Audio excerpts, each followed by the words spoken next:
Good morning, everyone. Welcome you all back to the third day of online FTP on trends in MEMS and nanotechnology. I, Mrs. Nishma, Faculty of Department of EC, would like to take this opportunity to welcome the resource person, Dr. Gopal Krishna Hegde, Professor of Department of Nanoscience, IISc Bangalore, on behalf of Alvas Institute of Engineering and Technology and also Department of EC to the session. Sir will be giving the session on the topic micro nanofabrications. I now request Andrew to introduce today's resource person, Dr. Gopal Krishna Hegde. Over to you, Andrew. Make it very short. It's okay. I, Andrew Arthur Gonsalves, would like to describe Sir with a few words. Dr. Gopal Krishna Hegde received his MSc and PhD in physics, all in India. He is currently a research faculty with Biosystems Science Engineering and Aerospace Engineering, Indian Institute of Science, Bangalore. He was an associate professor in UK Open University, Singapore, and a research director at the NPAEM Center of Innovation, Singapore. He has over 200 publications in international journals and conference proceedings and has granted 6 patents. He has also taught various courses on photonics, semiconductor physics, mathematical modeling, engineering material, microelectronics, etc. at undergraduate, graduate, and PhD level. He has presented invited talks and keynotes at various national and international conferences and has been advisory and review member of many international and national conferences and a reviewer for journals as well. He has completed many sponsored research projects and was a consultant to many industries in Singapore and India. He was a visiting professor and scientist in the Femto ST Institute, University of Rennes, University of California, and the La Trobe University, to mention a few. Dr. Gopal Hagide has also served as the president of Photonic Society, Nano Council member MRSI Aryan Charitable Trust. He has received many national and international awards like the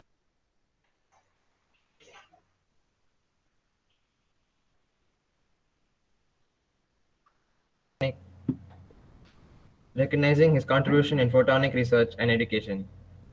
His current research interests are in the areas of photonics, optical MEMS, nanophotonics, nanofabrication, optical microfluidics, optical flow diagnostics, and photonics education.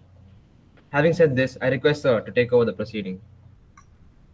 Okay. Good morning. Good Hello. morning, sir. Can you hear me? Let us start. Yes, sir. Yes, sir. Yes, sir. Okay. We can start. Uh, good morning to you all. I think it is very what kind of situation. I think everybody knows it. I don't know how long it goes on. Like this talking online, though it is not that impressive to talk online all the time. It would have been very, I would have enjoyed uh, giving the talk in your presence offline. I don't know when it will come. It would have been my pleasure to visit you and interact. But this is a situation, and let us start now. I don't know the see this is a problem. I don't know. I cannot see your face. Even if I see your face, I cannot make out what kind of audience. Whether there are students sitting there, only faculties. Hello.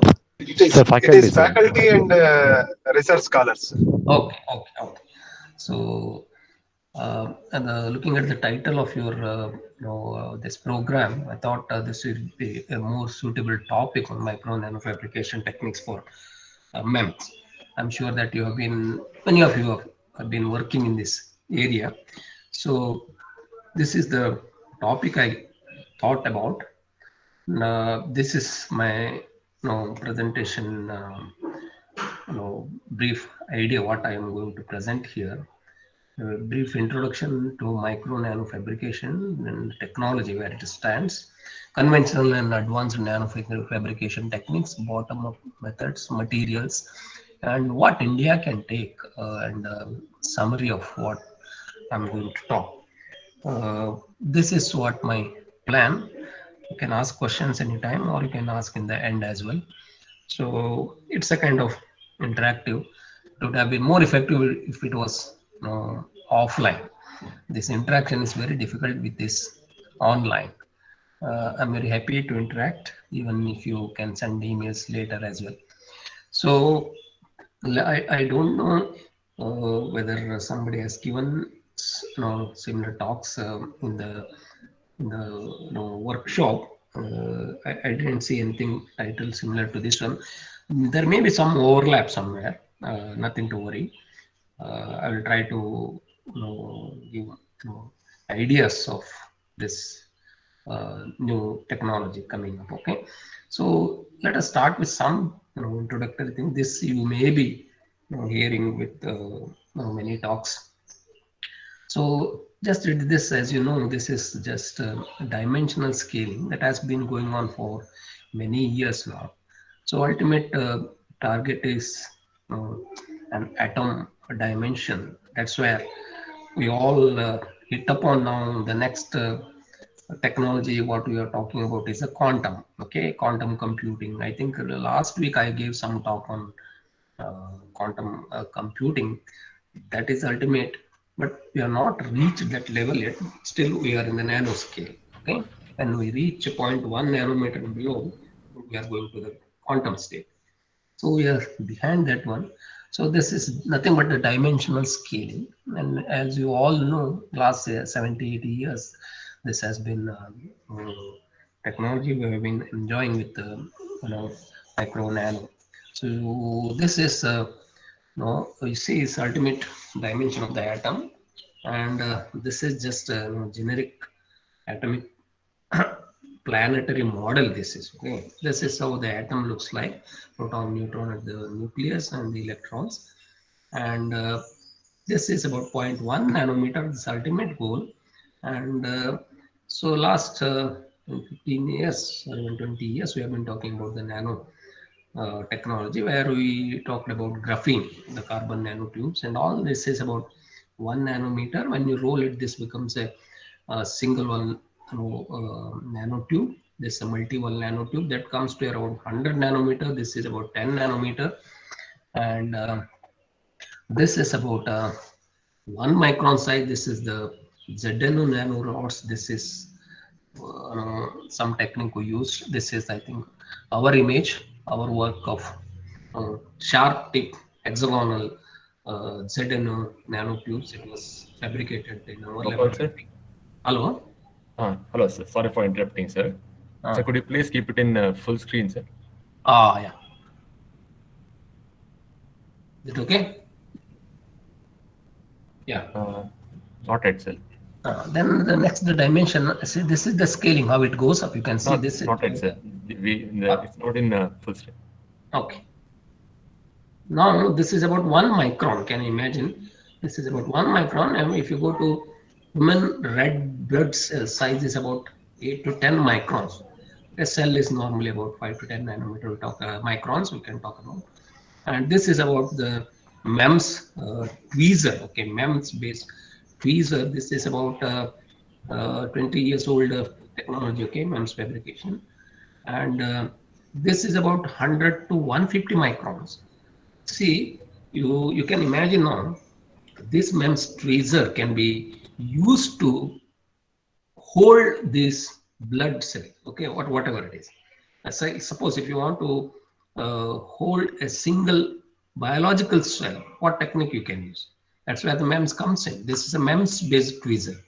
This dimension is 100 to 150 microns that can hold. You cannot handle by by any other technique. This is where MEMS technology comes in. You can hold the single cells at this location and operate. You can stretch the cell. You can open the cell. That and all you can do with this.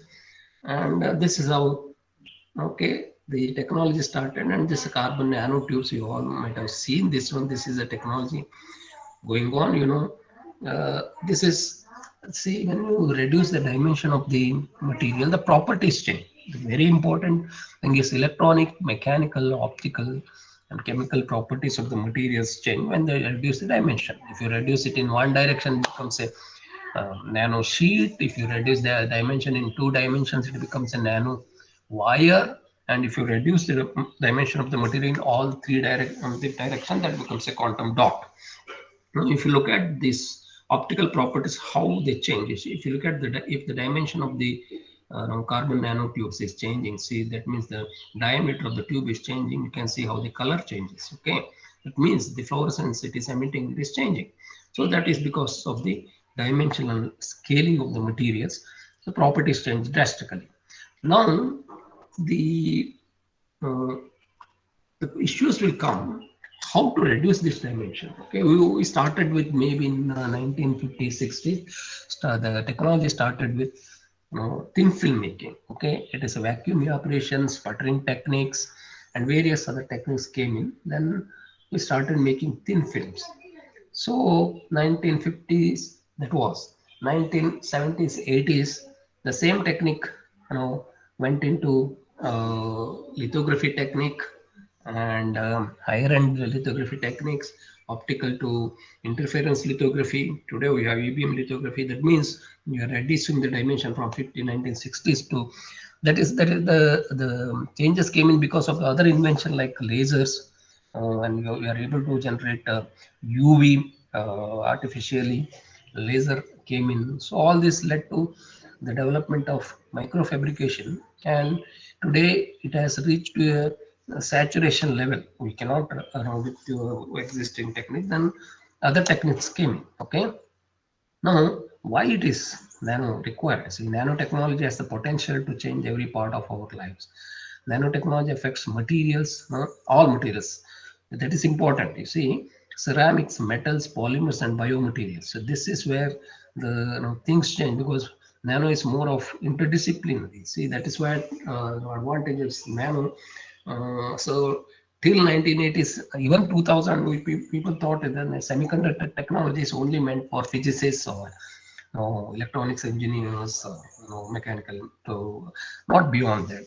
Today, because of the nanotechnology, it is merging all science and engineering disciplines. So new materials are the foundation of major technological advances. This is the trend. Whenever the technology comes, there should be a change in the material and material property. In the coming decade, nanotechnology will have an enormous impact. Now, nanotechnology may be able to create many new materials and devices with vast range of applications: electronics, medicine, biomaterials, energy, production, agriculture. So everywhere we have realized now, I'm not talking maybe last 15, 20 years now, that trend has come and we have seen many nanotechnology based applications. Now, see what I'm going to talk mainly on micro and nano electronic side and nano MEMS and micro electromechanical systems and nano electromechanical systems. So this is where the state of the art going on now. So this is how it is evolving now, what it is going towards. Okay, now nano electronics. Okay, that's where I just mentioned nano electronics or IT, information technology, communication technology, making previous technology redundant, leading to applications which could not have been developed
Not yet, sir. Not yet. ಇಲ್ಲಿ ನನ್ನ Otherwise, laptop fine, sir. You can continue with the same. Full screen ಬರ್ತಾ ಇದೆ ಇಲ್ಲಿ. Okay. It's okay, sir. You can continue in the same. Okay. No problem. So now, see, I think I need not have to go through this one. Okay. So this is a wide variety of applications we have already realized, and there are a lot of potentials to explore further, and we have seen all these things. Okay. Medicine, environment, energy, okay, information and communication. Maybe I have some of the things which what we have done also I will show in the end. Okay. So the drastic changes are in memory storage, novel semiconductor devices, novel optoelectronics devices, displays, quantum computers. This is what the ultimate goal of this one. So these are all interdisciplinary things. One part develops and other will be connected to that one. Ultimately, it will go to the next generation, quantum computers. We were thinking of photonics or the optical computers. I think we have processed that. Then now we are looking at the quantum computers. Okay, this is where you can see in heavy industry also, aerospace, catalysis, construction. Okay, consumer goods. I think these are all there. Now, see now if you look at this one. So this is a MEMS-based gear system. Okay, this I think this I have seen in 2002 itself, maybe almost 20 years back. This a group in UCLA, University of California, Los Angeles. I have seen they have demonstrated this gear system on a silicon wafer. Okay, this was about 200 microns. This is absolutely a MEMS-based gear system, and the next generation NEMS based, nano electron mechanical based gear system.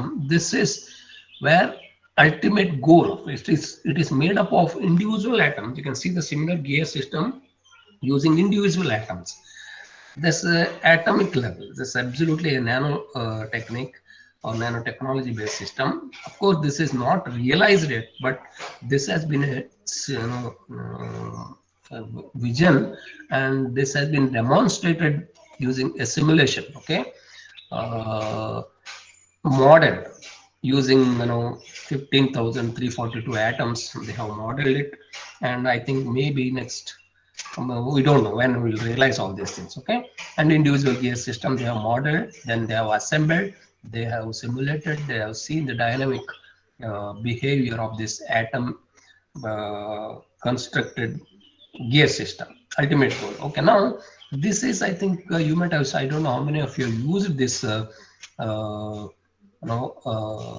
atomic force microscope, atomic AFM it is called, and this is the sample. This is the instrument used to do the surface profile of any material or any thin film or nanotechnology, whatever you see.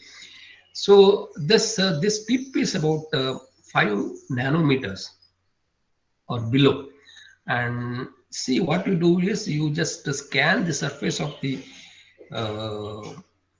material which you want to study, how uniform, what is the nanometer resolution surface profile. Then you can, here is the cantilever. This cantilever is made using MEMS technology. Okay, silicon process. And then you make a tip like this, then you scan, and here is a laser beam. This tip will be moving on the surface of the material under test, and accordingly this laser beam falling on this will deflect, and this is a quadrant photo detector that will detect the deflection of this laser beam. Then you compute the surface profile based on this image, the laser position. So then you will see the resolution you can get of the surface profile is about 10 nanometer. You see, 10 to even 5 nanometers you can go, depending upon the dimension of this tip. Okay, so this is a combination of MEMS and NEMS technique. Okay, so this cantilever making is there last 15. This individual cantilever, you can see this is a silicon process based cantilever, and this is put like this, and this is there already. Okay, you can see. Now let us go to the actual micro nano fabrication, how these things are done. Till some of the techniques are very relevant, you cannot neglect. Okay, even though I say that optical lithography, still it works to make many of these micro nano fabrication, that will not disappear. So none of these techniques will be obsolete, but how the advancements are coming along this. So nano fabrication is the process of making functional electronic, optical, physicochemical structures with desired patterns having minimum dimensions in nanoscale. Methods so far used to fabricate nanoscale structures, nanostructured materials, and devices are generally classified as top-down and bottom-up approaches. I don't know how many of you are teaching this. So this is the standard way of classifying them. Individually we can discuss. Okay, two main approaches are, one is top-down approach and another is bottom-up approach. As the name says, this top-down approach uses various top-down approach lithography techniques to pattern nanoscale structures. Bottom-up approach is again, I think there may be some issue. Hello, ಹೇಳ್ತಾ ಇಲ್ವಾ? ಕೇಳಿಸ್ತಾ ಇದೆ continue sir. ಹೌದಾ? ಕೇಳಿಸ್ತಾ ಇದೆ sir. ಬರ್ತಾ ಇದೆ ಅಂದ್ರೆ ಇಲ್ಲಿ ಚೇಂಜ್ ಆಗ್ತಾ ಇದೆ ಅಂದ್ರೆ ಇದು ಸ್ಲೋ ಇದೆಯಾ ಹಾಗೆ? ಇಲ್ಲ ಸರ್, ಬರ್ತಾ ಇದೆ ಕರೆಕ್ಟ್. ನೀವು ಹೇಳ್ತಾ ಇರೋದು ಕರೆಕ್ಟ್ ಸಿಂಕ್ರನೈಸ್ ಆಗಿದೆ. ಆಗಿದೆಯಾ? ಹೌದು. ಒಂದ್ ನಿಮಿಷ, ಅದು ನನಗನ್ನಿಸ್ತಾ ಇದೆ ನಾನು ಫುಲ್ ಸ್ಕ್ರೀನ್ ಮಾಡಿದ್ರೆ ಅದು ಸ್ಲೋ ಆಗುತ್ತಾ ಹೇಗೆ? ಒಂದ್ ನಿಮಿಷ.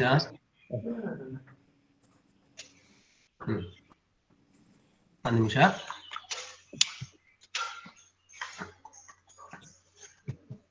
ಈಗ ಚೇಂಜ್ ಆಗ್ತಾ ಇದೆಯಾ? ಚೇಂಜ್ ಆಗ್ತದೆ. ಸ್ವಲ್ಪ ಡಿಲೇ ಇದೆ, ತೊಂದರೆ ಇಲ್ಲ ಸರ್, ಸ್ವಲ್ಪ ಡಿಲೇ ಇದೆ. ನೋಡಿ ಇವಾಗ ಫುಲ್ ಸ್ಕ್ರೀನ್ ಮಾಡಿದ್ರೆ ಇವಾಗ ಇಲ್ಲಿ ನನ್ ಕಾಣ್ತಾ ಇದೆ, ನಿಮ್ ಕಾಣ್ತಾ ಇಲ್ಲ, ಗೊತ್ತಿಲ್ಲ. ಇಲ್ಲ, ಫುಲ್ ಸ್ಕ್ರೀನ್ ಆಗಿಲ್ವಾ? ಇಲ್ಲ, ಆಗ್ಲಿಲ್ಲ ಸರ್. ಓಕೆ, ಇವಾಗ ಕಾಣುತ್ತಲ್ವಾ? Yes sir, yes sir. ಆಗತ್ತಾ? Maybe full screen is the problem. Okay. Okay.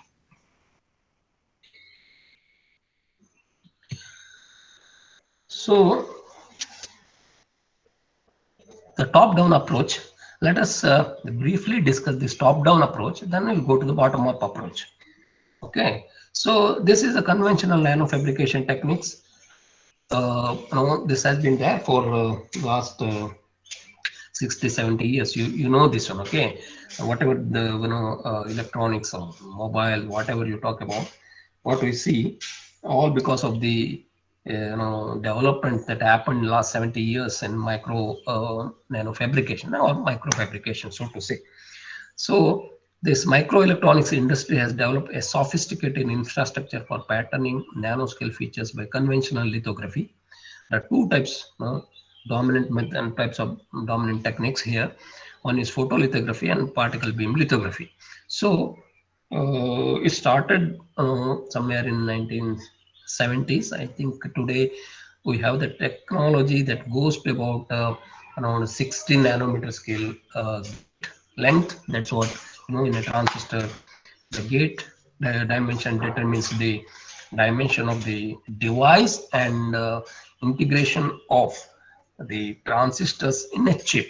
That depends on all these things. Okay, I think today maybe a billion transistor in a 1 centimeter square silicon wafer.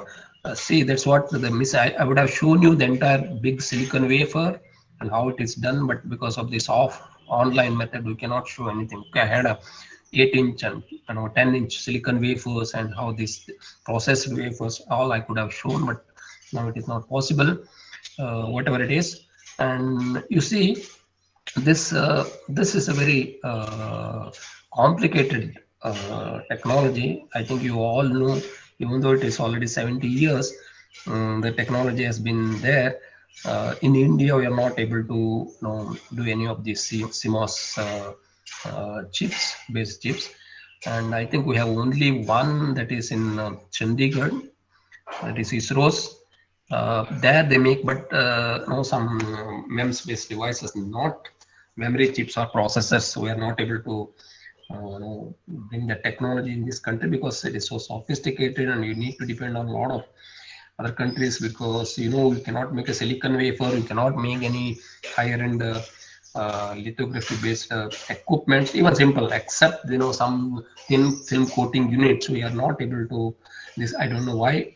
I think this government is pushing forward to bring chips technology into this country. Because of this COVID, there are a lot of issues in chip supply all over the world, and India is trying to grab that opportunity. I don't know how far we will be successful. And I think 2-3 years back, when in Andhra Pradesh, Chandrababu Naidu's government was there, he was trying, and I was in one of the committees. I think there was one company from US that has given a very good proposal of bringing optoelectronics, integrated optic device fabrication technology into this country. We recommended strongly, but that didn't take off. It was a US company, and Chandrababu Naidu was so much interested to bring in, but our procedures are so difficult, so complicated. They cannot do within. They asked, if you want to bring this technology into this country in 6 months, you have to give us everything, all infrastructure. But they couldn't even give land itself. So that's why they backed off. Whatever it is, but we are the biggest users of this, electronics or mobiles, whatever it is. So now, what is this semiconductor lithography? So it's writing on the stone, according to Greek this one language, writing on stones. In this case, it is semiconductors are the stones we are writing. Okay, lithography patterns repeated up to 40 times. That is even beyond that now. You can do multiple lithographies. That means it is just what is lithography is nothing but pattern making. Okay, transfer some structures, whatever you want to do, on silicon. That's what it is called. See, now you want to make really a CMOS or whatever it is, say processors, say electronics, high-speed processors, etc. You need to do multiple lithography. That is very, very complicated, because you are working on microns, and you need to build structures one above the other, about 1 micron structure. The alignment, all are critical. So 40 times making, I think even in India, I think we are able to do successfully about up to 5 layers, not beyond that. Okay, but current state of the art is 40 times, 40 layers they can build on using lithography technique. Historically, advances in lithography have great advances in IC, cost and performance. This is very important. If you are able to do multiple lithography, if you can build so many things on the same silicon structure, the cost will be reduced, and the performance and integration will be higher. Okay. Now, lithography can be used to print text or the artwork onto paper or other suitable material. Here, the technology is developed on silicon. Okay, there are other techniques like lithography can also be done, or like optoelectronics, it is done normally on other compound semiconductors, gallium, aluminum arsenide, gallium nitride, so varieties of materials, and this has been used on even germanium as well.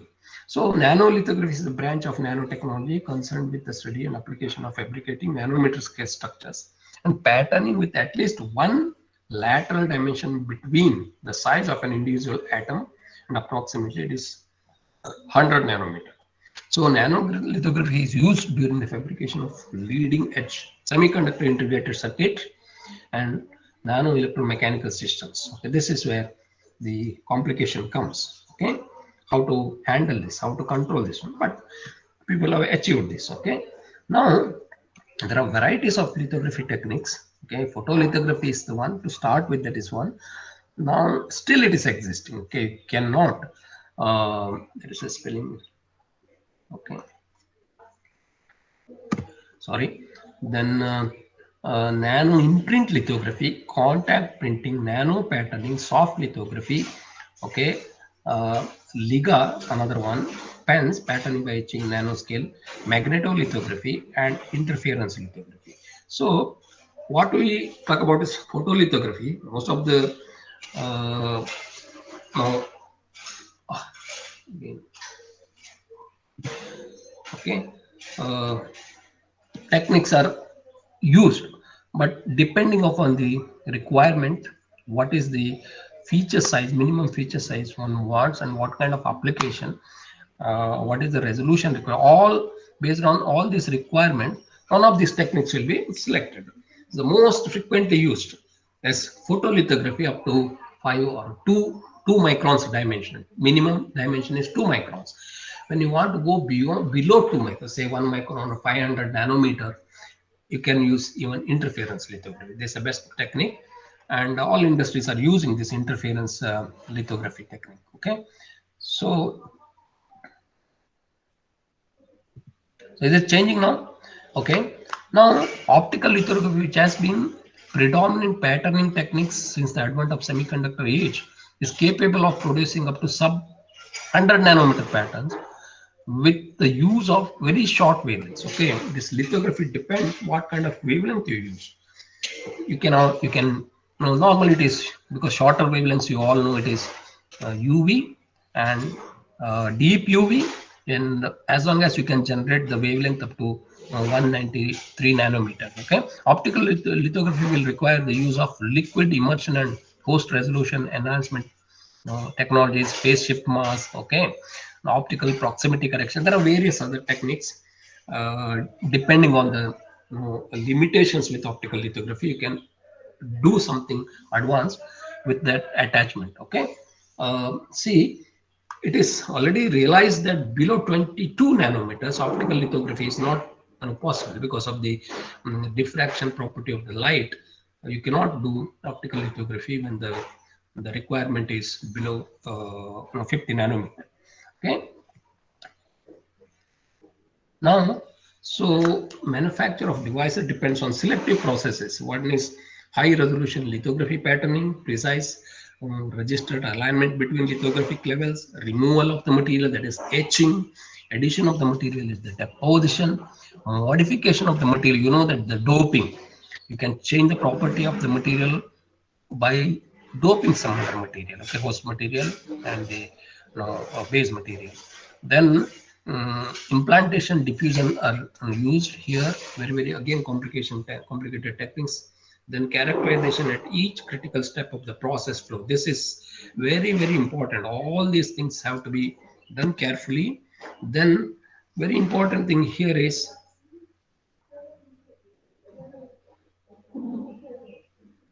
okay, the material comes in here is a photoresist. I don't know how many of you have done photolithography. Photoresist is a type of material in which the portion of the photoresist that is exposed to light becomes soluble to the photoresist developer. Okay, there are two types of photoresist. One is positive photoresist and negative photoresist. As the name says, in a positive photoresist, okay, when it is developed, it is soluble, becomes soluble. When it is developed, it becomes insoluble if you use a negative photoresist. It's all just a mirror image of the process. Okay, now I have put one process of photolithography here. You have a silicon wafer. I don't know how many of you have seen silicon wafer. Hello, can you hear me?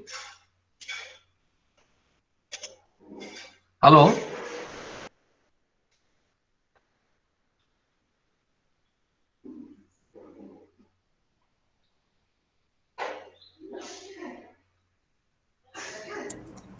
Yes, Hello? sir, we can hear you. Hello, sir. Yeah.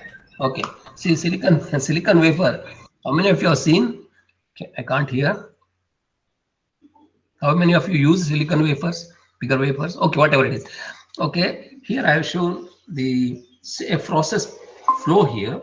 This is a silicon wafer coated with oxide on both the sides. Okay, and you have coated the photoresist by spin coating the material here. Then you have a mask here, the reticle. You can see somewhere it is open, somewhere it is dark. Okay, and here is you put this one on the photoresist. Okay, and then here is ultraviolet UV light. Then you expose this one with the UV light. Here is a pattern. Same pattern is seen here once you develop it. Then you go for etching process, because this is a masked region, this is an open region, and materials will be removed at this location. And after that, you can do wet etch and clean. See, wet etch and dry etch are the two processes you can use to remove the material. I told in the previous slide that this photolithography technique involves so many other stages. Okay, so this is how done. Okay, this is one step of the process. Now, if I want to put some other material on the top of it, I will go for one more lithography technique. Okay, you can build it. Is very much similar to building the apartments. You have seen building an apartment. You can see everywhere these days. They build the same structure all through, even 20-30 stories, and just putting the mask and building. See, the same way you can construct the lithography, but it is at the micron scale, that will be bigger scale. Okay, the design in such a way they know where the door comes, where the room comes, where the toilet comes. The same way we can design, okay? But it is a micron scale, but the functions are entirely different. Okay, so this is how the basic state of the art process or developing FETs, okay, field effect transistors. You can see here PNP, NPN transistor, same thing in the individual process. Ultimately, this is for a single. You can simultaneously do all together. We can make a chip here. This chip is the ultimate product ready with so much of transistors put together. Okay, so, and this is, I could have shown the silicon vapor process. Okay, this is about 300 millimeters wafer. That is that means 12 inches diameter silicon wafer. You can see each square here is an entire process wafer. This is the single chip. There may be around 500 chips in a single wafer. Now the state of the art is about 15 or 18 inch silicon wafer. That means if you want to make a bigger, the entire lithography process has to be changed. The instrumentation has to be changed. Okay, now maybe I think Intel is using maybe 18 inches diameter silicon wafer. The cost will be reduced, but making the growing silicon crystal at 18 inches is again a big technology altogether. Okay, this is how the silicon process is done, and the same technique is, you can see here, this is an AMD silicon cut chip. Okay, this individual chip that will be packaged later. Okay, so this is the standard way of doing transistor processes. Now, if you come back to MEMS processes, you follow all these things, but you may not require to build multiple process of 40 lithography, 50 level lithography. That is not required. If it's a MEMS technology, I think you may maximum go for or 5 or 6 stages of lithography. Okay, now apart from this one, you can do varieties of other structures, like this is a micro needle. I think this is one of our work, and the micro nano rods we have fabricated, square silicon rods fabricated, and this is a mushroom type of structure, and this is again some other structure. This one, all we have fabricated at ISC clean room. So you all know, I think some of you might have seen, even clean rooms also very expensive business. That is, constructing this clean room is too expensive. Then maintenance is double expensive, and finally you need to bring the entire process again is really challenging. So this is where these are not like CMOS process. This is simple or 2-stage or 3-stage process, and that is enough for a MEMS technology. Okay, so this we have realized. Now here I have given one example. This is about 6 inch by 4 inch, and this is a laser diode based sensor. Why I'm telling is, you have reduced this one on a silicon. This is you can see here, this is all mechanical rods. A laser diode is sitting somewhere here, a mirror is sitting here.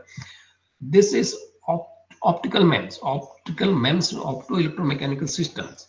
We have fabricated this one on a silicon. Same thing you can see here. This is the schematic. What we have is a laser diode here, an optical mirror sitting here, and an actuator here, and it's a photo detector here. You can see this is the mirror. This mirror is fabricated on silicon. You can see here this with the hinge here. You can, so these are the actuators here. This mirror can be moved back and forth. This mirror can be moved back and forth, and in front of is the laid diode that is fixed over there. Okay. Now this what I'm talking about here is from 6 inches by 4 inch we have reduced to about 200 microns on silicon based optical MEMS technology. Now there are various methods, okay, used in lithography. Light source, and you have a condenser, and you have a mask, you have a silicon or the wafer stage. You can, you know, wafer material, whatever it is, it may be silicon, germanium, whatever it is. And okay, this is a contact lithography. This is a projection lithography. You can make contact, means your mask is almost touching the wafer. Here you have one more lens sitting here. This is projection lithography. What I'm showing here is, depending upon the property of the material, depending upon the resolution you require, you can play around. These are all optical arrangements or lithography arrangements. There are multiple depending upon your requirement. You can, so these are all things, it will come only after doing some of these experiments by yourself. And now exposure methods, you know, I told it's lithography is normally using UV light about this wavelength range. And again, you can use see all CX, this spectrum. If you look at, sorry, here this is visible and this is infrared. On the left side you can see UV light. For lithography it is UV light now regularly used. And as you know, as the dimension of the light decrease, this one material or the light passing hole, say, that is, then the diffraction comes into play, so you cannot use below certain dimension. Ultraviolet, deep UV, then X-rays. So one can use even X-rays for lithography, but X-rays have other effects. That's why it is not, even industries have tried X-ray lithography because of health hazards and various other issues, you know, where the X-rays are used. Very powerful radiations, and it is not recommended for industrial applications as well. So up to 157 nanometer one can use, but making light source emitting at 150 nanometer is again this challenging. I think currently the state of art is about 193 nanometer. That's some excimer laser it is being used. Okay, so then when you go beyond X-ray, you cannot use lithography. Then the electron beam lithography comes into picture. Okay, then focus ray and beam lithography. These are the advanced techniques, and that is also being used. But there are so many other issues. Okay, I will just talk about all these things. Now, if you look at the spectrum here, mercury, there are different light sources. Okay, krypton fluoride excimer laser, it can emit for 248 nanometer, and argon fluoride excimer laser 193 nanometer. Again, fluoride excimer laser is about 157. See, it can generate the light source, but the power should be enough to do lithography. See, if you are doing a lithography, if you can generate a light emitting very low power of nanowatts or microwatts, it is impossible to do lithography, because lithography is very sensitive. Even little vibrations will dismantle the entire structure. So it should be vibration free, because you are aligning the mask and other related materials in such a way that vibration should not be there, and the resolution you are doing is 1 micron, 2 microns. So, and if you have low power, your exposure time should be longer. Then it is very difficult to maintain the vibrations. So I think up to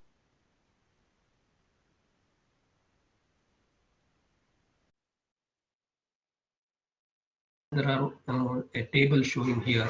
So this is about argon fluoride. This is the one. I think this is the state of the art. They're all the light sources. Now I think this I think I think this is Kannada is still there.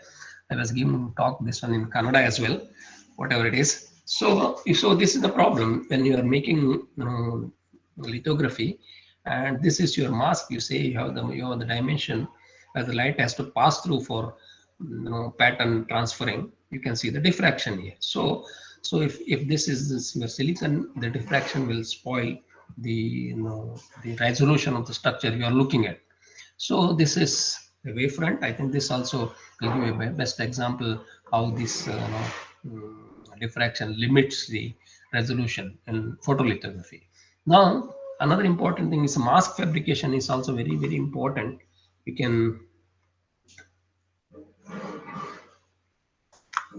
so this is again a challenge in technology, making a mask. See how best you can, again, you have to use laser beam to make this mask. Okay, we have some mask writers there. These mask writers are again complicated. They use UV light to make this mask. Is nothing but a glass or a quartz sheets where you coat the material, then you write the patterns what you want to do on this one. Okay, so there are various mask writing techniques. Okay, this, if how best you can write the mask, based on that you can do a good lithography. So I can make a mask using the normal UV laser, that the resolution about 2 microns. And if you can do a mask with 2 microns, you can maybe get 1.5 microns resolution pattern transfer. Okay, that is, and there are various techniques making masks. I think that's a big business in semiconductor industry. Okay, nowadays I think that has been reduced. I think writing masks, some industries are just writing masks. So companies will give the design of the mask, and companies will make masks and transfer it. So this is a see, for this one you require a Gaussian beam, okay, laser writers, and even interference techniques are also used to write the mask. Once the mask is written, again you have to go for lithography. Again, it is limited by how best one mask to pattern transfer. Again, there's a limitation for the resolution. Then you can see here,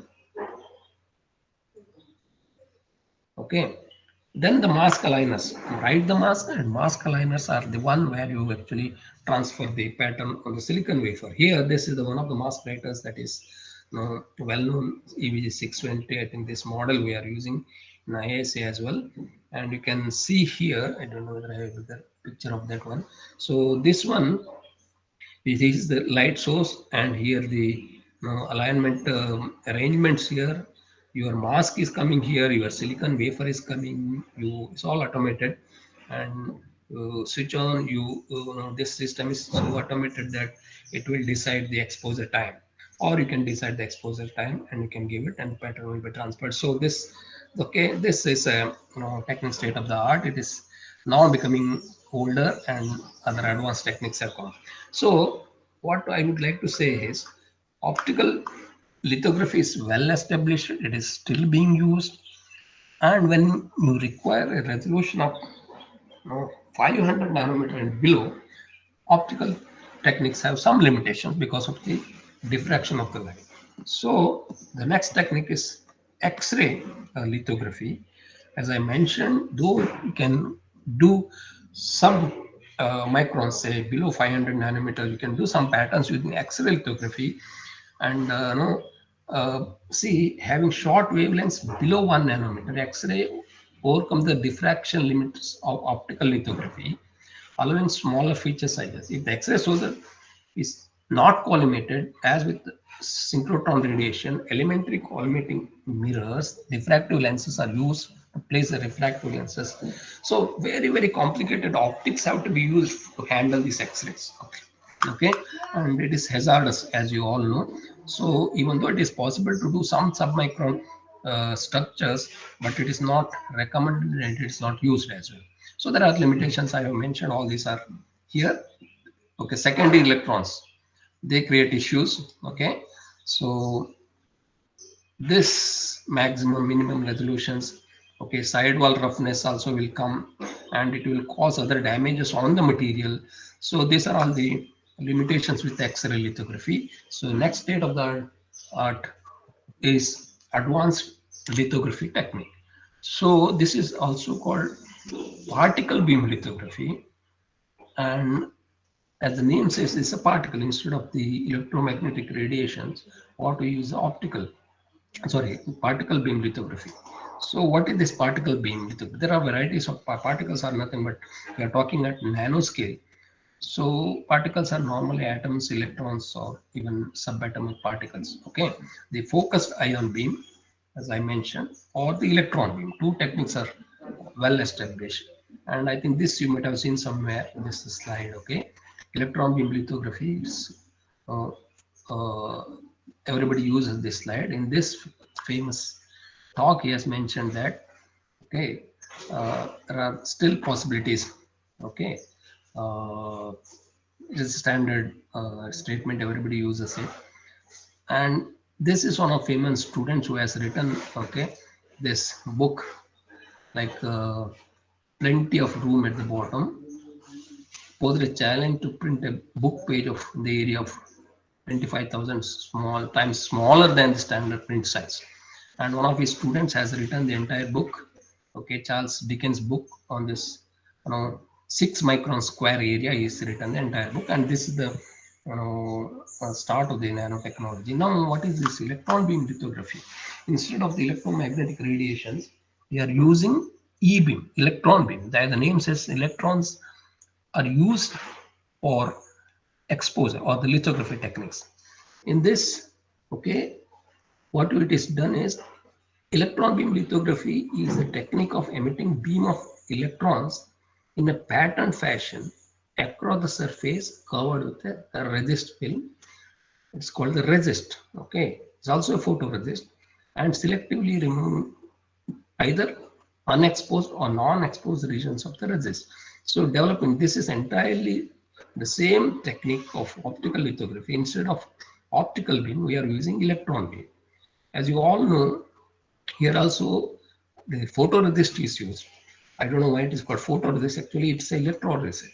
In the previous case, the photoresist used is sensitive to electromagnetic radiation. In this case, this resist is sensitive to electron beam. So this is very material science is very, very important in all this processes. So there's a separate branch of research where people do research in developing new materials for photolithography or electron beam lithography. So the purpose of this is to create very small structures, the resist that can subsequently be transferred to substrate material, often by etching. Okay, it was developed for manufacturing integrated circuits and is extensively used for creating nanotechnology architectures. The primary advantage of electron beam lithography is one of the ways to beat the diffraction of light, unique features in the nanometer region. So the advantage is mentioned clearly. Optical lithography has a limitation because of the diffraction property of light. Electron beam has no diffraction, this one, but there is a great difference. See, in optical lithography, you use a mask and you transfer the pattern on the substrate material. But in E-beam lithography, you are directly writing it. There is no mask business in this. Okay. However, electron beam lithography is used to write masks. Okay, you can write masks using electron beam lithography, and the same mask can be used for optical lithography.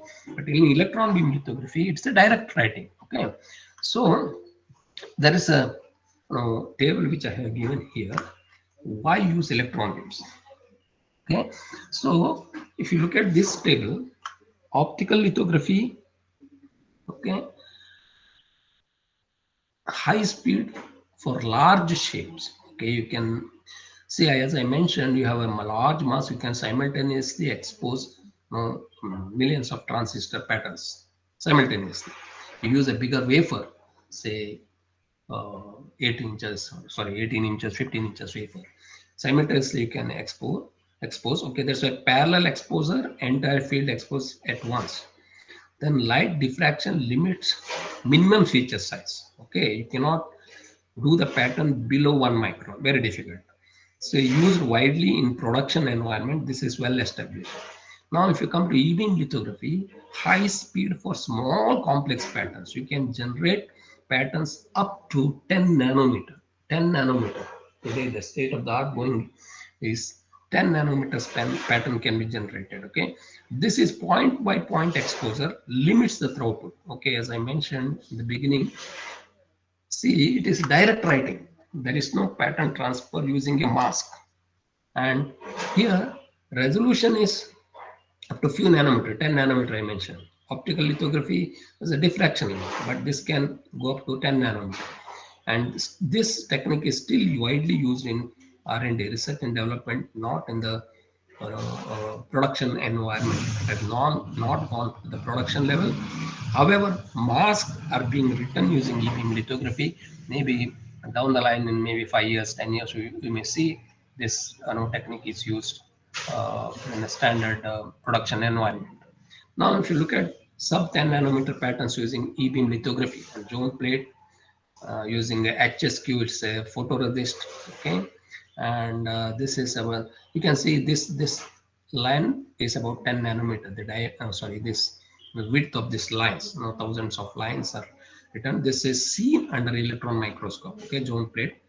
So this can be done. Now, if you look at this system here, this is a very expensive business still.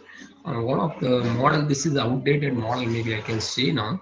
This we have in IASC, E-beam lithography, rate system, company in Germany we have purchased, and there are various other companies all over the world. And this instrument was costing that time around 8 crores or 7 crores. Now I think this is around 12 years old. E-beam lithography system. What to do is in E-beam lithography, see design pattern using a CAD, okay, computer design technique. Proximity correction, optional, you can do it. Convert pattern into machine format. Choose the resist and apply it to the sample. Expose, develop, and other processing. Metal deposition, lift off. So all this. So why I'm talking all this can be used to make NEMS, nano electromechanical systems. Okay, so here you can see the system here, very complicated system, maintenance, etc. And this is kept in a class 100 clean room. That is very important. Okay, class 100 clean room. I don't know you are aware of how this classification of cleanliness is defined. Okay, that means you cannot have particle size of 5 microns or below 3 microns and a cubic volume more than 100. Okay, then it becomes class 1000. It should be below 100, then it is class 100 clean. Okay, actual 1 or 10 below 10 nanometer patterns, you need to have a clean room of 10. Okay, this is class 100. Very difficult to make this environment to E-beam lithography. Okay, you can get the system, but getting a clean room of class 100 is again very expensive, but still it is possible in a bigger scale, or the industries will do that one. Now this one is done like this. Okay, E-beam scan basics. How it works is electron beams are generated. Cathode ray tubes, how the electrons are generated. Now they are also obsolete. I think you don't see any cathode ray tube. TVs are not at all there. We are all using LED TVs. The electrons are generated, then they are collimated. There will be a beam blanker, deflection coils, and I told it's a point by point writing. It is not like an exposure where in optical lithography you have a light beam, you can shape the light beam. Say I have a light beam, laser beam of diameter 1 millimeter or 2 millimeter. Then I can expand the beam to cover the entire 15 inches area of the wafer. But here you cannot do that. So this has to be collimated, then it has to be controlled. So controlling an electron beam is very difficult here. So in a light, electromagnetic radiation, you can easily expand, you can collimate them easily using some optical devices. But in an electron beam lithography, the electrons emitted may be having different speeds, you all know. So electrons, you know the photoelectric effect. Okay, so here electrons are generated, and these electrons have to be collimated in such a way that electrons are moving with the same speed.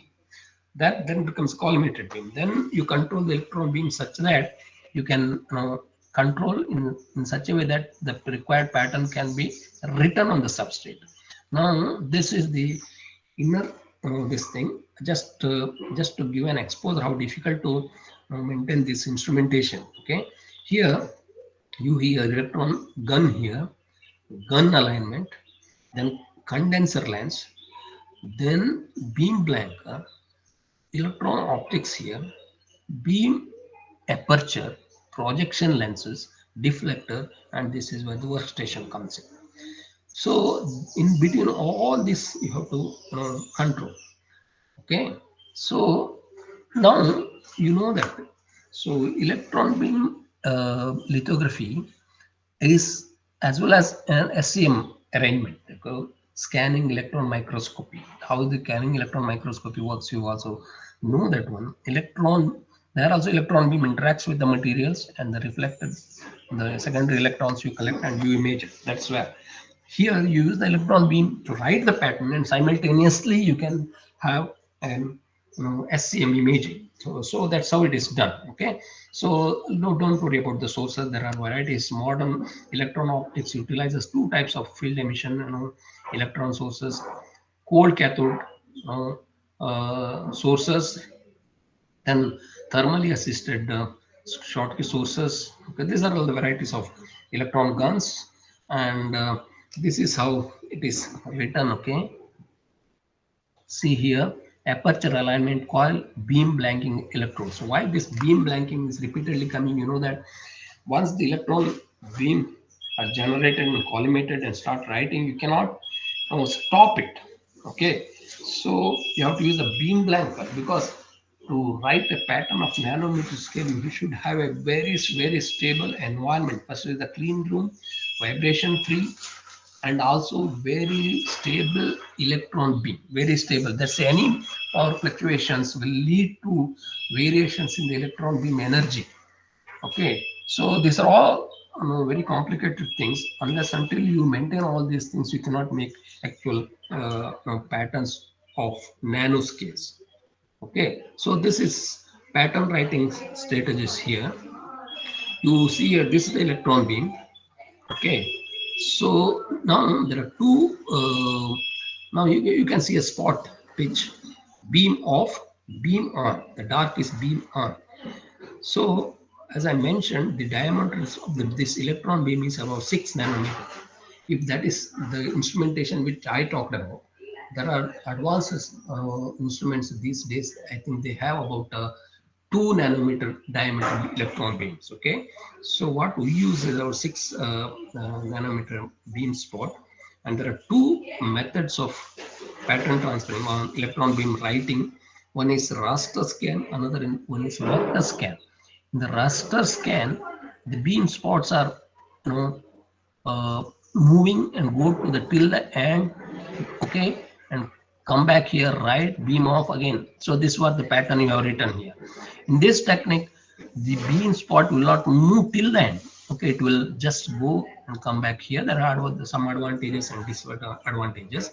See, ultimately what you need to see is whether will you be able to achieve the resolution what you are targeted, and what should be the writing speed. You have to make a compromise between these two, then you start writing. Okay, now the raster scan, okay, older generation e-beam tools are using SCM based lithography, low throughput. Vector scan, all modern 100 keV electron beam lithography systems, faster, more efficient exposure methodology, and this is the one frequently used. Okay, so speed is also very important. Now if I want to write say 10 micron structure with a resolution of 10 nanometer, I think writing time takes about 3 hours, 2 hours. You see, that's all. If I want to write 100 micron, I think may not be possible. It may take even 8 hours, 10 hours to write a structure of, see, writing area is 100 microns I'm talking about, but writing resolution is 10 nanometer. So this is where the limitation comes. But actual nanostructure can be fabricated using this technique. Okay. So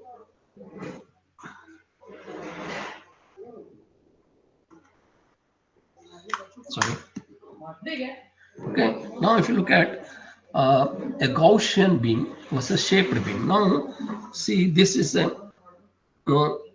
okay. This, if you want to low resolution and fast writing, you can use this kind of square structure. You see, the beam can be shaped into a square. Here, it's a pointed beam spot. This dimension is about 5 nanometer. Then you can scan. You can raster scan. You can use this one. Okay.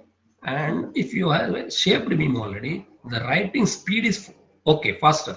However, the resolution you lose. Okay, you have to make a compromise. Okay, shaped beam and the Gaussian beam is this one.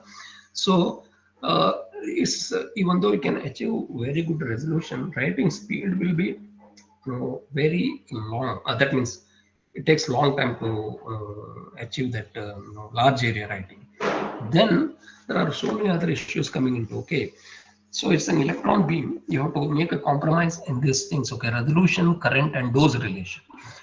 So here is the relation: D is equal to I into T divided by A. Dose is here charge per unit area, microcoulombs per centimeter square. I equal to current, typically picoamps and up to nanoamps.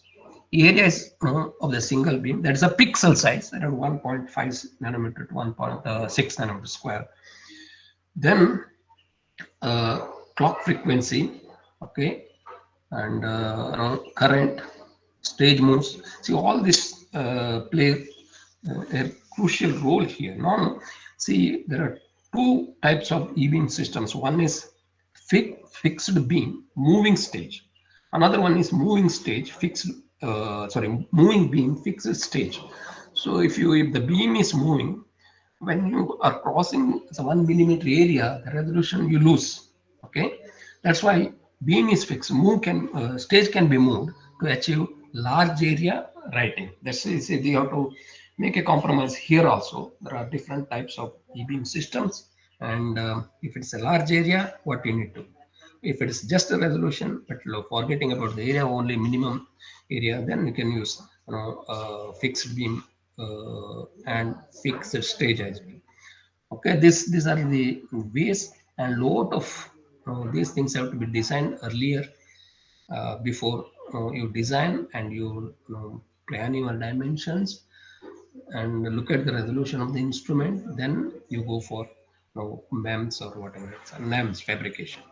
So now, like one of the examples which I do here, proximity effect and energy density profile. Okay. Now this is simulation what we did earlier. Then we did a pattern. What we wanted to write is electron solid scattering simulated using Casino software. Here you see we have a silicon wafer, then PMMA coated on silicon. Okay, and we wanted to write grating pattern. Okay, it is 60 nanometer thick PMMA, polymethyl methacrylate is a photoresist used here. This is the silicon wafer, and this is the photoresist thickness. Now you see here the problem is the electron beam. When it hits the material, there will be generation of secondary electron. This is just a simulation. You see these. Now, if you look at this is the thickness of the photoresist. What we want is the pattern to be generated in the thickness of the photoresist itself. Okay, so you can see the electrons when going inside the material, and they are generating secondary electrons. Now, the same thing when we use the 30 kV electron volts through 60 nanometer PMMA on gold, on silicon. That means here this is silicon, and there is a 50 nanometer gold coated. On that we have a same PMMA 50 nanometer. In this, we can clearly see that we lose the resolution because of the emitted secondary electrons. The electrons, when hit the silicon, they generate secondary electron. Again, here, the gold is a very good conductor, and you can see secondary electrons, and you can see the patterns we lost the resolution of the pattern because of the secondary electrons. So same thing we did fabrication. Now you see this also dose modification. So this is 30 kV electrons. We change the dose. Okay. So this RISE system gives quantitative picture of the scattering. Monte Carlo simulation tests use feature of the whole pattern, features the whole pattern into small elements and apply individual appropriate dose. Now you can look at the exposure time depending on the FCC. You can see here high dose is somewhere here, low dose is what you want is a uniform pattern. So that and all you have to do a trial and error and decide. So you can calculate all these things before exposure starts. Now if you look at nano grating fabrication, we have tried. High resolution PMMA polymer was used for fabrication of gratings. PMMA was doubly exposed to make the negative tone resist. That means here the photoresist PMMA coated, written here. Second time you have written the same pattern on the top of it, and you have exposed, and you can see the pattern written. But when you characterize, you can see here, as I shown in the first slide here, this is just a silicon PMMA. Here you can see silicon coated with gold plus PMMA. You can see a very clear line, okay, written about 60 nanometer resolution. Okay, each line width is about 60 nanometer, and here the pattern is very much distorted because of the secondary electrons. So this is very, very complicated. I think we did it long back, and this is the diffraction pattern you can see using this one, not with this one. You cannot see anything. And similarly, this we have done. This is a MEMS based cantilever. On that cantilever, you have fabricated a silicon structure here. For this one photonic crystal structure here. This is a 2D photonic crystal fabricated on neck of the cantilever. You can see here. Okay, this is the cantilever. I think it is a nano electromechanical systems. So it's very difficult to see the entire structure here. This is here, and apart from that, varieties of structures you can do using e-beam lithography. This is again a nano rod here. This is a transistor here. Varieties of structure, and you can make all this of structures, varieties for various applications. And one of the structure, very complicated structures I have shown here. This is about 200 nanometer, maybe 100 nanometer, and this is not by us, definitely. This is one of our friends in US. He has given this image. Thanks to him, he has made this one using e-beam lithography, individually writing this structure. And what he said was, all these structures were separated from the substrate materials, and he said he can make them to move. Okay, it looks like a creature, and he said by applying voltage, he will control the motion of these like typical structures. I have not seen that one, but he told that, I believed in. Okay, typical e-beam process nanostructure. So now this is about e-beam lithography, regularly used to make NEMS, nano electromechanical systems, optical lithography for micro electromechanical system, and sometimes you need to do a hybrid. That means a combination of e-beam lithography as well as optical lithography together to make these varieties of NEMS and MEMS structures. So this is well established now. I say there are, even though the instrumentation is higher end and the maintenance and the clean room requirements are also expensive, but it is there wherever it is possible. People are using it regularly. Now another one is the bottom up approach. Even though this one bottom up methods, one more thing I skipped here is a focused ion beam lithography. Instead of e-beam lithography, people also use focused ion beam. It has some advantages and I think more disadvantages compared to e-beam lithography. Here, instead of electron beam, there is a focused ion beam. Okay, ions, generating ions separately, then use these ion beams to do the lithography. All the procedures are same, but the source is an ion beam. Okay, that's the only difference here. And also the materials used will be different because you need to have a resist which is sensitive to ions. In this case, for optical lithography, the photoresist is sensitive to electromagnetic radiation. In electron beam, definitely it is electroresist. The photoresist is sensitive to electron beam. In focused ion beam, you have a different photoresist that is sensitive to focused ion beam or the ion beams. Okay, so ions are very neutral and they don't create maybe secondary electrons in some situations. However, it has certain limitations. Okay, control systems. Now, bottom-up approaches, as you know, this is all top. You are making the pattern from the top side. That means by exposing either using a mask or directly writing these things. The other one is a bottom-up method. It may be self-assembly, a bottom-up approach to nanostructures or nanostructure materials, second strategy of nanofabrication. Whatever so far I have talked is only for MEMS or CMOS processes, kind of mainly of nanoelectronics or MEMS or NEMS.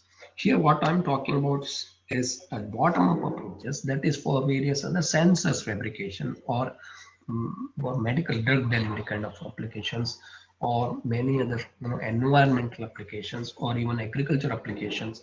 You need not have to go for top-down approaches. Okay, so bottom-up approach uses interaction between molecules or colloidal particles to assemble discrete nanostructures in 2 or 3 dimensions. Okay, self-assembly is defined as spontaneous organization of two components into large aggregates using covalent or non-covalent bonds. This approach relies on cooperative interaction of small components, atoms, molecules, biomolecules, assembly, okay, spontaneously predefined way to produce a large surface, a structure in 2 or 3 dimensions.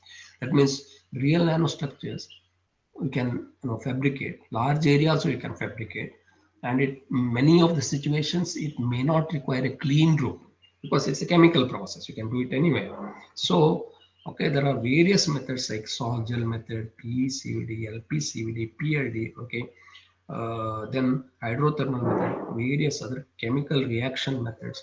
These are all biologists, chemists, some material science people. That's where the advantage is here, because nanotechnology is more of interdisciplinary.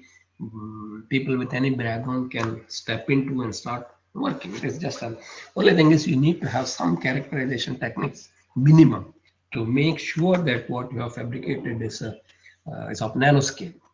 Once that is realized, you can plan different applications.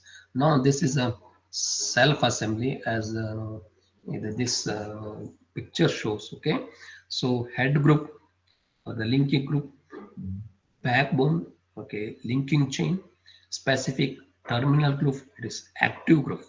If this, I think chemists and material science people can explain this one better maybe. So we also have tried some of these techniques for other applications.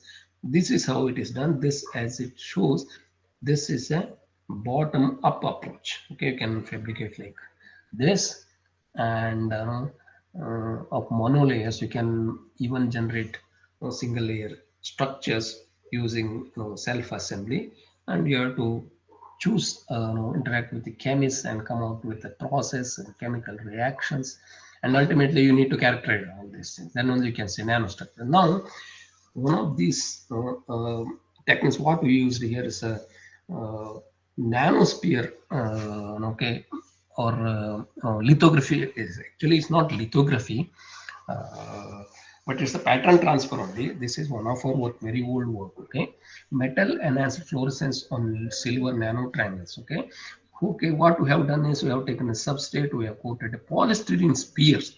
These spheres are commercially available. They can spread into monolayers on a substrate. Then you can put the photoresist, then remove this pattern. You can get a nanostructures like this. Okay, spin coated. Okay, 625 nanometer polystyrene suspension, sodium sulfate, spin coated. Islands of 2D monolayer of nanosphere form closely packed hexagonal structures. On the top of it, you put silver on it. and silver will take the shape of this one, then remove that one, you will get the nano patterns. Okay, so this is how the fabrication of nano triangles using nanosphere. Okay, this polystyrene spheres, they are commercially available. You pattern it, and this is we call it as nano triangles. And these triangles, okay, this is just to characterize and substrate here. Broadband light source, this is the nano pattern, silver nano triangles here. And we have seen the fluorescence emitted, captured, and the spectrometer, and we have seen, okay, just on silver coated on this one, there was no fluorescence enhancement. When you make the silver nano triangles, the same planar silver, then nano triangle silver, we have seen the fluorescence enhancement. Now, what is the use of this one? That's where the question comes. This was done sometime in 2013, almost 8 years back in Singapore. So there was some, you know that in biology, one of the first characterization they do in biomaterials is the fluorescence. So some of these biomaterials are very weak fluorescing. You need to enhance the fluorescence of these biomaterials. Now, with this, we have seen with the silver nano triangles, what we have observed is a fluorescence enhancement. When you excite it with some lower wavelength, we have seen the longer wavelength emission, the fluorescence without a nanostructure was smaller. With the nanostructure, it was fluorescence was enhanced with the intensity of fluorescence. Now we use this one, we gave to this biological team, they used it. So weak fluorescing biomaterials are seen, have shown a fluorescence enhancement when they are used. So this is, okay, there are about 20-30% fluorescence enhancement, okay, 40 nanometer, 10 times enhancement, okay, this is where we have seen. Okay, in some situations it has gone up to 15-20% also. They have tried it, and they have regularly used all these techniques for enhancing the fluorescence and biomaterials. So now, whether this is this used in MEMS technology? Yes, it is also used, because you first make the MEMS structures. Then when you want to use the MEMS structures, various applications, one has to use various bottom-up approaches to coat them. Let's say like cantilever, you can coat cantilever with various these biomaterials that can be used in various other applications. So it is a combination of micro nano. That's what I'm telling you. Now here again, one of the work which we tried, in photovoltaics. So photovoltaics, see currently state of the art, efficiency of silicon solar cell is about 15 or 16%. Now, what is happening in photovoltaics? Now, whatever the light falls is expected to generate electrons, which is the structure, the photovoltaic structure. So, majority of the light is either reflected, or they are being absorbed inside, or they are scattering inside, and they are not 100% generating electrons once it goes inside the active layer. Okay, now this is a planar structure of a solar cell. This is a substrate, okay, whole transporting layer. This is a active layer. This is the back metal, okay. So light is falling from, this is a transparent layer, light is falling from this side. And the same thing what we have done is, we have created a nano structure like this dome structure, or it's an optically, I can say it is not a lens even, this kind of nano structured, okay, inner layers, okay, from substrate to active layer to metal you are not patterned here. So what inspired us is, we have seen the nanostructures of fruit flies. Okay, we have taken the eye of fruit flies, the head of fruit flies, where we can these kind of nanostructures, and or even sometimes in mosquitoes also, maybe these kind of structures are observed. They trap, even they in the dark also they see some light, maybe even single photon they can detect, they move towards that. That's what we thought. Is it possible to introduce some nanostructures to trap the light inside the photovoltaic such that it generates light? current. So with this, okay, is it possible to create such patterns using some techniques? So that's what we started, and first we modeled it, okay, with the model, theoretically modeling the same structure and introducing that structure for photovoltaic applications. We have seen there is a light trapping, and the specular reflection was drastically reduced. So most of the light is reflected from the solar cells. So we wanted to put all the light inside the solar cell. Then our models predicted that the efficiency can be enhanced by 20-30% if you introduce nanostructures of optical components, nanostructure optical components, to trap the light inside and see how best we can manage the light inside the structure. This was the whole idea, and the same this one patterning technique in the previous polystyrene sphere technique we introduced. This is a substrate, and this is a polystyrene beads put on this one layer. Then we have put a PDMS. PDMS is peeled off, and we have seen these kind of structures, epoxy cast on the template, and we have reversed the structure. Then we have seen this structure. Okay, epoxy peeled off. This is the nanostructure we introduced, same way what we have shown in the previous slide. We have seen these kind of structures within the photovoltaic cell. And okay, so this is where we have seen the structure. This is the same, about 1 square inches. Okay, 1 inch by 1 inch. Bigger. So our idea was to make large area solar cell also. And you see, this is the pattern structure, nanostructure pattern. This is the planar structure. We have seen a diffraction pattern here. That means we are able to do a nanostructure on a solar cell. And we introduced the same one in a actual experiment. We have seen the quantum efficiency, the structure has enhanced drastically. You see, this is a planar structure. This is the nanostructure pattern. So we can see the efficiency has drastically increased, and the current density has increased, and broadband enhancement in the external quantum efficiency up to 47% improvement in the photocurrent in the best case we have observed. So we have done so many experiments.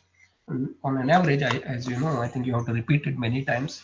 On the average, you have seen around 30%, even though we have achieved sometimes up to 47%. I think we have published this long back, maybe in 2018 in a nanoscale journal, and we have patented this idea, and we are in the process of developing the technology by introducing nanostructures in photovoltaic cell. That means, so this is the advantage. This is a simple non-clean room approach. We are not using any clean room, the normal laboratory, and we have used large area.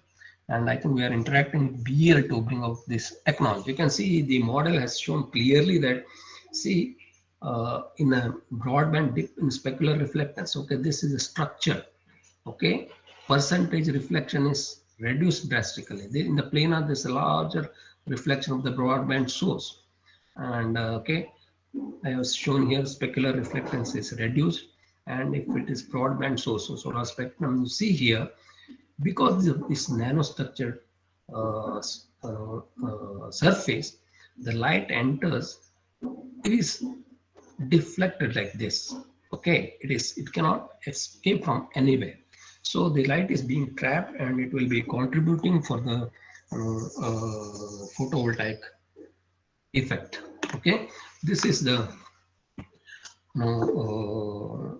technique of introducing nanostructures for enhancing the efficiency of solar cells. Okay, these are all the other results. Okay, planar structure, current density, okay, then quantum efficiency, specular reflections, all are affected by introducing such structure. This is the table we have given here. Similarly, okay, this is a nanostructure assisted hydrothermal growth of Q-double zinc oxide nanorods. We have introduced these structures in okay, microfluidics. Okay, again, it's a very interesting field.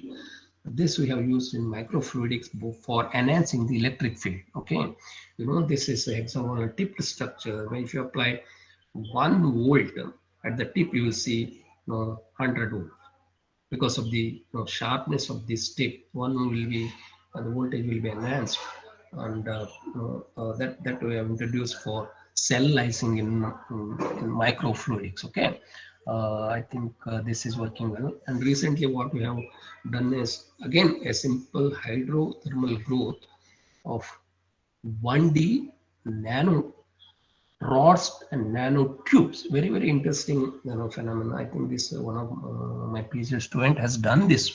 Again, it's a simple hydrothermal growth. You can see here, this is just a oven, and we have water and a zinc sheet here. Okay, zinc ZNO is grown on this zinc plate. Okay, 1 mm thick zinc, and there is some see, this is a copper zinc tin sulfide. We wanted to grow zinc oxide nanotubes using hot plate technique. Simple, it's a kitchen based technique on a CZTS structure. Again, this is also being used for photovoltaic applications, okay, perovskite solar cells. And we have tried various techniques, but when we did so many experiments, what we have seen is very interestingly, you just increase the precursor concentration, a different concentration. Initially, we saw some nano rods being formed, and further increasing this concentration, these nano rods are grown to the longer structure. After further increasing, we have seen these nano rods are becoming nanotubes, and after reaching these nanotubes are completely collapsed. Okay, you can see this interesting structure here. I don't know whether you are able to see. This is the nano rods. Further increasing, nano rods are slowly becoming nanotubes. It has become completely tube at this location, then slowly deteriorating, and the nanotube is collapsed here. That means it's a tunable nanostructure from nano rod to nanotube to these flowery structures. Okay, I don't know whether you will be able to see this. Okay, we see. Okay, this is complete nano rods here. Slowly, this is becoming tube collapsed here. You can see here also. Okay, precursor concentration. Okay, the top tube. Okay, nano rods completely here, slowly becoming nanotube, completely nanotube, slowly deteriorating. This is becoming a flowery structure. So these are all simple methods anybody can do, and any simple chemistry lab will help to do this. This is why I'm showing you all these things. One need not have to have a very higher end or sophisticated instrumentation for doing nano or microstructures. Okay, even for MEMS or whatever it is, or you can get MEMS structure fabricated somewhere else, and you can use some of these techniques to do some kind of research. Okay, so that was my whole idea. Similarly, I think I have shown the all the characterization. Very important thing is you need to characterize when you make structures, and this again a large area, and you have seen the uniformity of the this one. So only trick what we have done here is, I think I have shown somewhere in this slide. So we have put this substrate horizontal like this. We didn't see that growth of these nano rods. Okay, we have seen only rods. Okay, that too not vertical rods. They are scattered all through, not oriented well. But when we kept this one almost 45 degrees, and now we are trying to understand the mechanism, growth mechanism, why it is happening. That has to be understood theoretically. I think in earlier case we have done a very good modeling to understand the ZNO growth using some software, multi-physics software. This also we are trying to use, because if you orient the substrate like this, why these type of structures are being formed? That's very, very interesting to understand why it is happening. Only at this angle it is happening. However, it has been published. Then you need to characterize. Okay, so we have taken all locations for one square inch substrate. I think you have seen a very uniform growth of nano rods and nano flowers or nanotubes, and these are the different characterizations we have done. Optical properties, X-ray structures, they're all same thing. Intensities are reduced, that's all, but the peaks are appearing at the same location. So there is no not of a property change, but only a structural change. Okay, so this is again EDAX and other things we have done. All are showing very interesting results here. And okay, and the same thing we have introduced in the CGTS structure. So you can see here, the vertical rods. We have seen some, see, as we started with, we wanted to see the efficiency of the solar cell if a nanostructure is introduced in solar cell. That was our whole idea. After understanding the transport mechanism in these kind of heterojunctions, and this you can see the cross sections, this vertical nanorods. You have seen certain property changes and also enhancement in this CGTS structures. In the previous case with nanostructures of fruit flies eye model, that was giving very good result. But when we introduced this in CGTS with ZNO nanorods introduced, we didn't see much of an enhancement as such. Still, we are working on it. I'm not sure whether this is really true. We need to understand the mechanism, and we have to repeat the experiment so many times.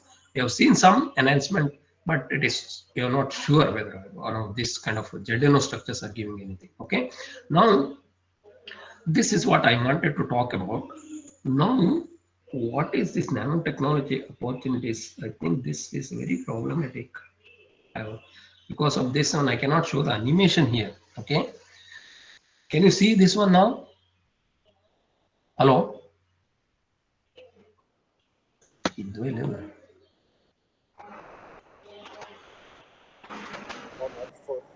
Yes, sir. Visible, sir.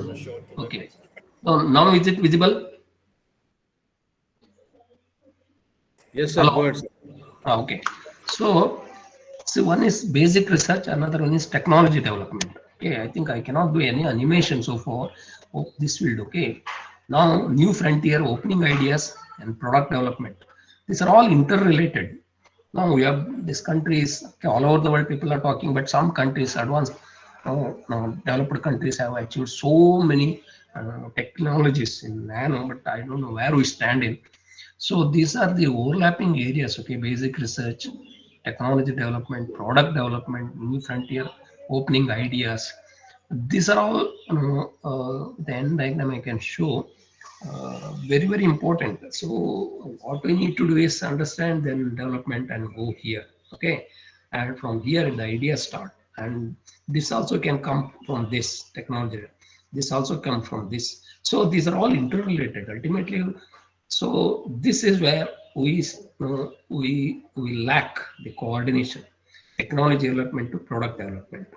So this is really challenging in this country, even though government, even the policy makers are all planning hundreds of things. So far, nothing is working concretely. That's a challenge, really a challenge. Hope we'll be able to do that. Okay. Now, high impact research will come with this, and commercial potential will be realized here. Industrial partnership has to come here, and major opportunities has to come here.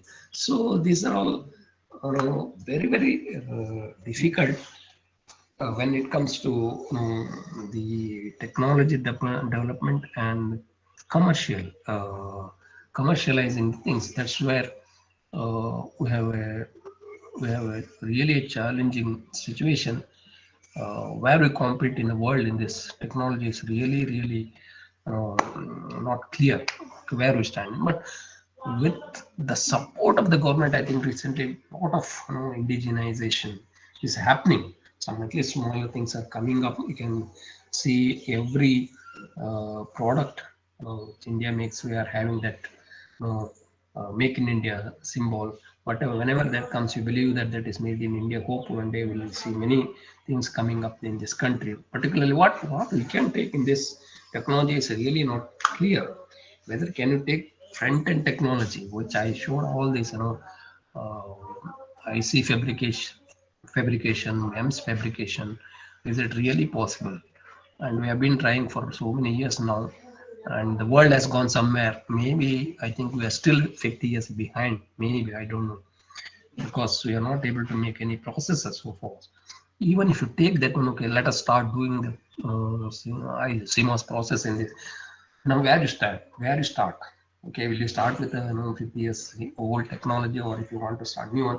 If you don't have the experience of old technology, very difficult to suddenly start at some point. I don't know. It's really, nobody knows. Okay, and back-end technology, where you don't do anything on silicon, you make take the processor which have been fabricated somewhere else and bring it here. Is it possible to package it?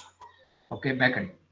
So I don't know whether that is also possible, or just the system development. You really take all the ICs somewhere from somewhere else and do the system development, assemble. Okay, maybe make an instrumentation. Or that's also, we don't know where we stand, or else do some bottom-up approach where I showed some of these things. Some chemical bottom-up is not less expensive, easy to achieve, but how do you fund the market? How do you build the technology on the top of it? That's again question mark. But still, we have big hosts, and we have so much of talent all over the country, and still we are established only in IT only, information technology, not in hardware, nowhere. Even though we design so many, most of the IC companies have design centers in India. Texas Instruments and Intel all have the design centers in India, but we are not able to fabricate. I don't know. Okay, or just a material down. This is again one possibility. But even what kind of materials? You can just make some photoresist or some thin films, or is it possible? Really, we are not able to make even silicon wafer. No way. Okay, so if you can make a just make silicon wafer and sell it, that also not, we are not successful. Even though some ISC has started one company long back, and I think that company is closed. They made only about 2 inches, okay, silicon wafer, and that too is not a high quality. Okay, it's not a research grade, even a device grade. So I'm not blaming anybody or anything, but the situation is like this, where we can understand what we can do in this field is really it's an open question. I think with this I will stop here and I will summarize. Okay, the expectations surrounding nanotechnology and nanofabrication are very high. Government and companies around the world are spending billions of dollars on research related nanotechnology. Nanoscience and nanotechnology cover many different areas, but one key set of methods for both in nanofabrication technique. Okay, challenges to be addressed. I just mentioned new products and technologies outside the field of microelectronics, but still requiring nanoscale fabrication, are being developed in widely different areas such as biology, material science, optics, and photonics. So somewhere we have to catch. Okay, that is the only opportunity we have. There will be many opportunities for the industries to explore the application of unconventional nanofabrication in these areas. Okay, unconventional techniques and new materials will be required, if at all, for structures with dimensions below 20 nanometer. So where we stand, nobody knows. Okay, so but still we do keep on doing research. Somewhere I think we'll be able to do our own technology based on our own research. That's where we lack. Our research, somebody is making the technology. Our research has to be brought into technology by our people only. Then only we'll be successful. Okay. So the limits of photolithography I mentioned, that has to be taken care by e-beam and other focus beam, but people have achieved it and they are able to do it. Unconventional nanofabrication may, however, offer high resolution patterning with low cost than photo. That is very possible. Use other techniques, but these unconventional, okay, methods So these are possible with low cost, but it is not really applicable in MEMS or electronics. You can use it for other applications. New materials, new open up new techniques for nanofabrication. Definitely, it is a fascinating science and a lot of opportunities for research. Okay, technology development, commercialization, teaching, all. So with this, I think I will stop here. Maybe I have some 15 minutes for questioning. Is that okay? Hello? Hello? Yes, sir. Okay. Hello? So I think I have. Yes, sir. Yeah. I'm on time now. There are some questions I can answer. I don't know how best we can communicate here. No, it's fine, sir. Actually, if audience has any queries, they'll turn on their microphone or even they'll put in the chat box also. Okay. Yeah. Participants, any queries?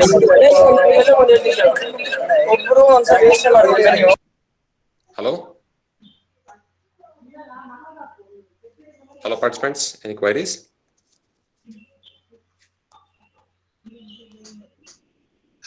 Hello? Yes, sir. It's audible, sir. It's audible. Hello? Hello? Okay. Fine, sir. No queries then. No queries. Yes, sir. Okay. Fine.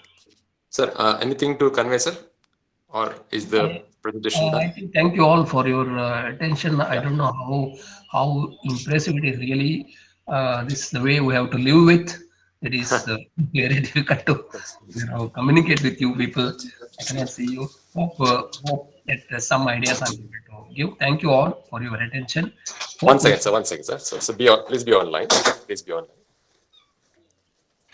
Hello? Hello. Yes, sir. Okay. So I, Anish Jain, MB, on behalf of Department of EC, AIIT, would like to thank you so much for sharing your wonderful thoughts and expertise with us, sir. Okay. Thank you, sir.